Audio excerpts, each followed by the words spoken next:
En quelques minutes, les grandes lignes du procès et de la condamnation de la honte, qui seront retenues par les annales du droit congolais comme un des plus gros crimes contre la justice elle-même.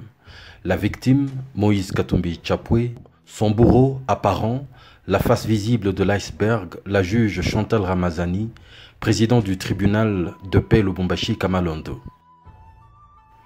Le dossier est dit sensible. Le bâtonnier Kamukuni, avocat de Kalev Mutonde, patron du renseignement congolais, et pour le besoin de la cause, avocat de M. Stoupis également, le grec qui accuse Moïse Katumbi Tchapwe de spoliation. L'avocat, qui est un avocat du cabinet du bâtonnier Kamukuni, qui me dira que non, c'est un dossier sensible et tout, et Kamukuni lui-même, il a dit que c'est un dossier sensible, un dossier de la présidence de la République, un dossier de Kalev Mutonde, l'administrateur de l'Agence nationale des renseignements, un homme puissant, un bras droit du chef de l'État. On ne s'arrête pas à une simple mise en garde d'avocat apparemment. A-t-elle des raisons de s'inquiéter? Quand on a commencé à m'appeler, le Kalev Mutonde, Kalev lui-même m'a appelé, j'ai causé avec lui au téléphone. Et puis, le premier président qui m'appelait à tout moment autour de ces dossiers, avant l'audience, avant le 20, un lundi, lui-même, il m'a appelé pour voir l'état de la procédure et tout. Et puis, il y a aussi les bâtonniers, les mêmes jours, je l'avais reçu dans mon bureau avant l'audience. L'audience commence à 9h, je l'avais reçu avant l'audience. On a parlé, il m'a demandé que je prenne le dossier en délibéré, les mêmes jours. Le premier président aussi m'a demandé la même chose de la cour d'appel de Lubumbashi, M. Pauley Lungatanda. Un petit mot sur le déroulement du procès lui-même. Les avocats de Moïse Katumbi déposent un donné acte. Ils déposent un donné acte pour nous dire que non, notre tribunal est suspecté. Nous ne pouvons pas, en principe, continuer, poursuivre l'instruction de ce dossier. Nous devions surseoir. Mais avant, j'ai reçu les instructions.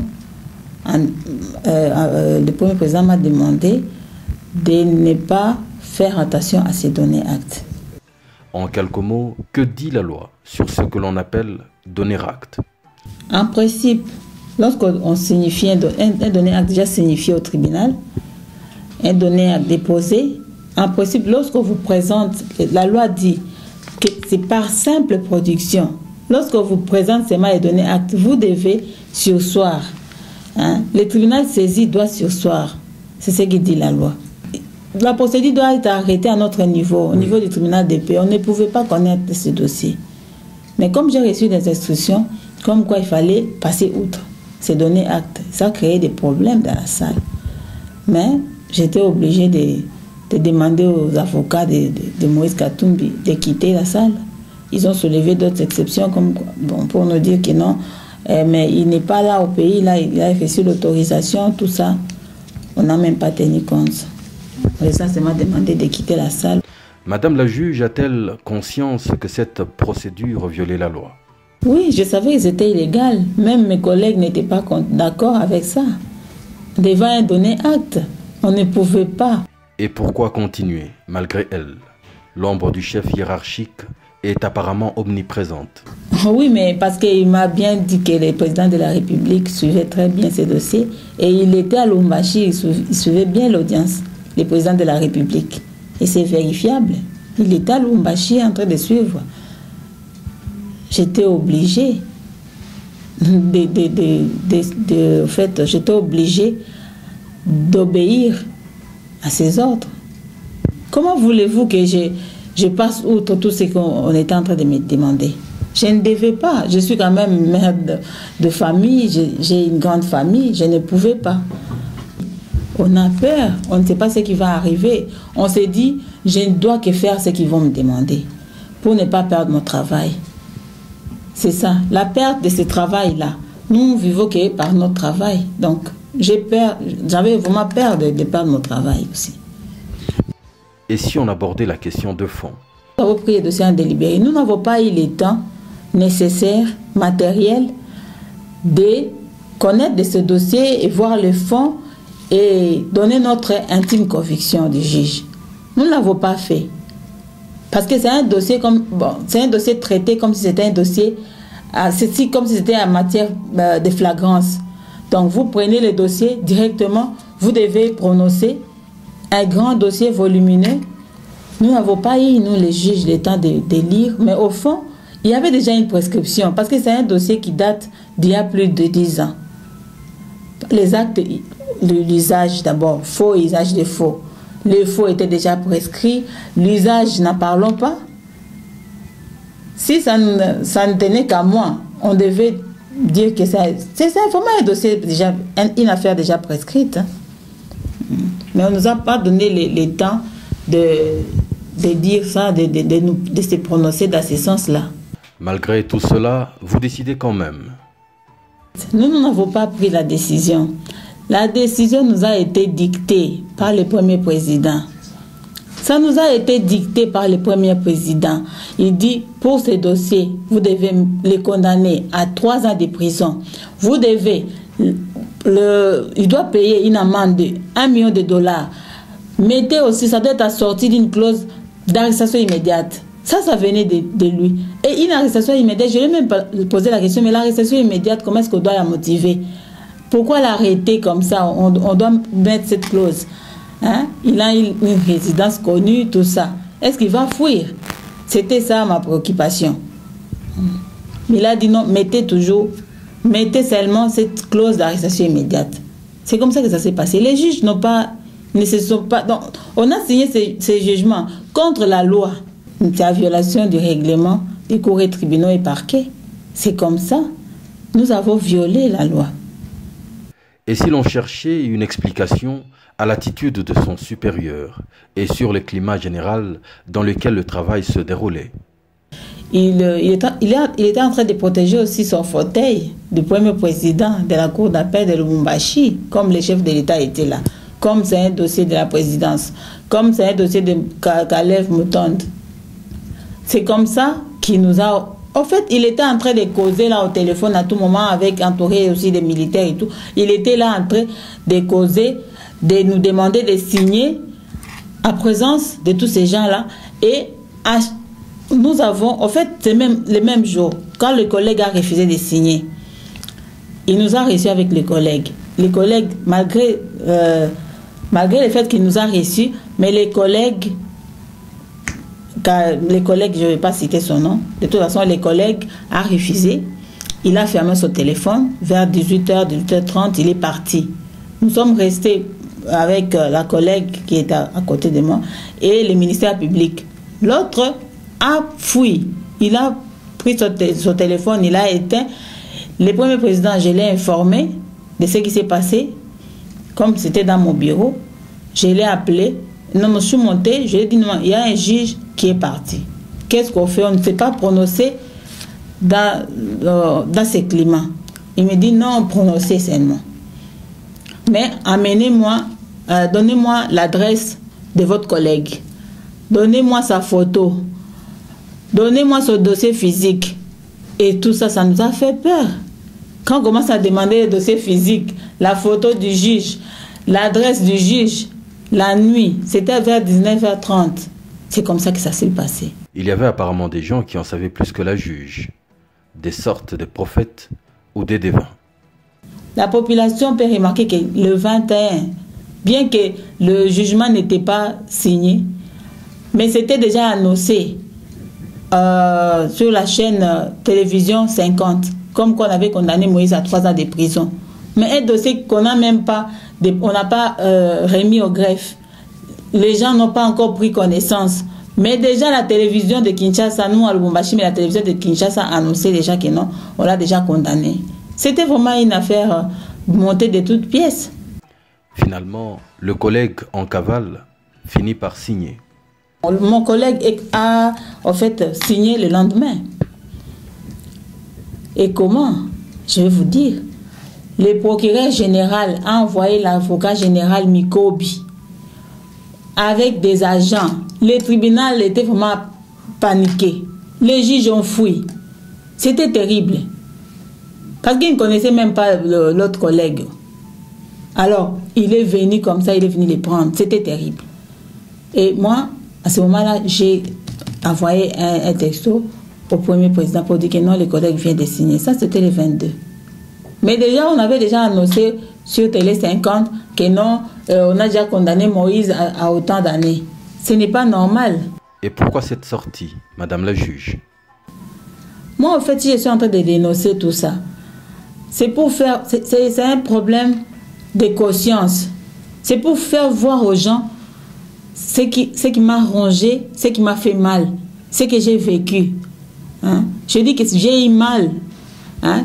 On l'a condamné. Ce n'est pas que nous-mêmes nous sommes mis, nous avons délibéré et nous avons délibéré, nous sommes dit que non, en fait, il mérite d'être condamné à autant. Nous n'avons pas abordé les fonds. Nous n'avons pas lu les dossiers, au fait. On ne peut pas parler d'aborder les fonds, mais nous n'avons pas lu les dossiers. On devait quand même nous laisser le temps de voir, de lire les dossiers, mais nous n'avons pas eu ce temps-là. L'État ou même de les condamner, mais cette condamnation ne venait pas de nous. Ça ne venait pas des juges. Les anomalies se sont apparemment poursuivies après. L'homme qui drainait une si forte équipe d'avocats contre Moïse Katumbi, M. Stoupis, ne serait donc qu'un indigent, sans aucun sou. Celui qui a bénéficié de ces jugements, c'est Stoupis. Il devait payer de l'argent dans la caisse de l'État. Il devait payer 30 000 $. Mais là, au lieu de payer les 30 000 $, il est venu avec un certificat d'indigence comme quoi il ne peut pas payer, qu'on lui accorde un débit total. Moi, j'ai dit, mais ce n'est pas possible. Comment est-ce qu'on peut lui accorder un débit total? Donc, il ne va pas payer l'État. J'ai dit non, c'est un indigent. Un indigent qui a des avocats, hein, des avocats comme des bâtonniers, Kamoukouni, des grands avocats, des bâtonniers, et puis il logeait à l'hôtel et tout. Il a beaucoup d'argent. Comment est-ce qu'il ne pouvait pas payer? Il va bénéficier d'1 million de $, mais 30 000 $ pour mettre dans la caisse de l'État, il n'a pas pu. Et moi, je me suis dit non, je ne vais pas le faire. J'ai encore reçu des menaces. Le premier président m'a demandé de les faire. Kamoukouni m'a appelé, là c'était un samedi. Le bâtonnier Kamoukouni m'a appelé pour me dire, madame, si vous ne le faites pas, vous aurez des problèmes. Ça, j'étais même étonnée qu'un avocat commence à me gronder au téléphone, commence à me donner des ordres. Il me dit, si tu ne le fais pas, tu auras des problèmes. On appelle aussi les greffiers pour dire que non, si elle ne le fait pas, le greffier titulaire, si tu ne le fais pas, parce qu'on devait signer ça ensemble. Donc, on était obligé de signer cette ordonnance, lui accordant le débit total. Il n'a rien payé. Moïse Katumbi Chapoué demande une opposition. Que se passe-t-il alors? Lui, il a demandé que ça passe au mois de septembre, cette opposition. Les avocats de Stoupis demandent que ça passe au mois de juillet, le 18 juillet. J'ai dit, mais comment le 18 juillet, lui, il a proposé que ça passe? Non, ça doit passer seulement le 18 juillet. Là, le premier président m'appelle encore, commence à me menacer. Tu dois donner une date. Après, j'ai dit, ok, je vais le faire. Comme j'ai traîné un peu le pied, au lieu de le faire, hein, au lieu de fixer l'audience au 18, je ne l'ai pas fait. Maintenant, Kalev m'appelle encore. Il envoie ce jeune frère, il m'appelle pour me dire de mettre au 18. Sinon, j'aurai des problèmes. Le 18, j'ai dit, je ne peux pas le faire le 18. Je peux peut-être mettre au 25. C'est comme ça que l'affaire a été fixée au 25 juillet. Quelques mots sur le déroulement de cette opposition. Avant le 25 juillet, qu'est-ce qui s'est passé? Le premier président a demandé tous les dossiers physiques. Je lui ai donné les dossiers physiques. Il m'a remis les dossiers physiques le 22. Avec un jugement déjà pré-rédigé. C'est ça le jugement. Déjà rédigé. Là, il y a des annotations. Donc, je suis en train de voir les erreurs qu'il a commis. Faire voir. Donc, il m'a donné un jugement comme si c'était un arrêt. Donc, il m'a donné un jugement déjà rédigé par lui, qu'on devait prononcer le 25. Il me dit ceci. Prenez ces jugements, vous allez appeler, il y a un donné acte, ils viendront certainement avec un donné acte. Faites comme vous avez fait la première fois. prenez ces jugements, vous allez demander au juge, vous allez remettre au juge de la composition de passer outre les données actes, toutes les exceptions, de demander comme Moïse n'est pas là, parce qu'il savait que Moïse n'était pas là. Lui qui a demandé que l'affaire puisse passer au mois de septembre. Ils me disent, demande seulement aux avocats, aux collègues de passer outre les données actes. Et c'est ce qui s'est passé. Et si l'on décortiquait un peu ce jugement? Les ministères publics, c'est un jugement. Les ministères publics attendus à son avis conforme. Ça ne se dit pas au tribunal de paix. C'est ça. Ça ne se dit pas. Nous sommes en matière pénale. Le style de jugement des tribunaux renseigne sur dispositif. Dans le dispositif, ce qui suit. Le tribunal statua publiquement et contradictoirement. Les ministères publics attendus à ces réquisitions. C'est comme ça. Pas à son avis conforme. Il allait dire, attendez, à ces réquisitions. C'est ce que j'ai mis là. Au lieu de l'avis. C'est ça. Le jugement est là. Ça vient de lui. Quelque part encore, il dit ainsi arrêté et prononcé par le tribunal de paix de Lubumbashi Kamalong. Au lieu de dire ainsi jugé et prononcé, chez nous, on dit ainsi jugé et prononcé. Nous ne sommes pas à la cour d'appel. Et ça, vous allez appeler ça, vous allez dire que c'est un jugement avec des vices comme ça. Un tel jugement ne peut pas être valide. C'est un jugement, vous-même vous venez de voir, je vous ai montré, le ministère public attendait. Ce n'est pas un jugement, en quelque sorte, c'est un arrêt de la cour. Tout ça pourquoi? Et même ils connaissent, ils savent. Moi j'ai dénoncé, c'est là où je me suis dit non, c'est pas normal.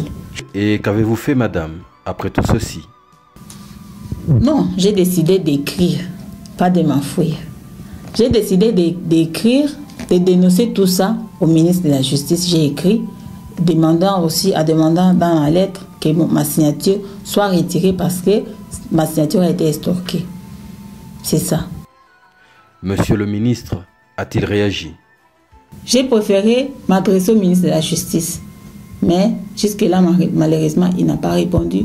Jusque-là, même la Cour constitutionnelle n'a pas répondu. Le Conseil supérieur de magistrature, pas d'écho. Les syndicats des magistrats, personne ne parle. Au moment où je vous parle, là, il y a des magistrats qui travaillent sous pression. Moi, j'ai eu même le courage de dénoncer. Mais ils ne savent pas dénoncer. C'est le pouvoir maintenant qui est en train d'instrumentaliser la justice. Ça fait mal. Hein? Ça fait très mal. À Lubumbashi, j'ai dénoncé, effectivement. Et après, qu'est-ce qui s'est passé? Ils ont envoyé des militaires chez moi. Ils ont envoyé des militaires. Ils ont arrêté mon chauffeur. Et à ce moment-là, moi, qu'est-ce que je pouvais faire? Je ne pouvais quand même pas rester à Lubumbashi. Il y a des compatriotes qui m'ont aidé. À m'en foutre, ils ont mis ma photo partout, à l'aéroport, partout, je ne sais pas. Donc, c'était difficile pour moi de m'échapper. Mais, Dieu aida, je me suis retrouvée ici en France. Que demandez-vous finalement, madame, après tout ceci? J'ai demandé que la signature qui est apposée sur ces 10 jugements soit retirée. Pourquoi? Parce qu'il y a eu des anomalies, il y a eu des menaces. J'ai signé sous menace. Donc, à ce moment-là, ce jugement-là, ce jugement ne peut pas être valide. C'est un jugement qui n'a plus sa raison d'être. Un jugement nul et de nul effet.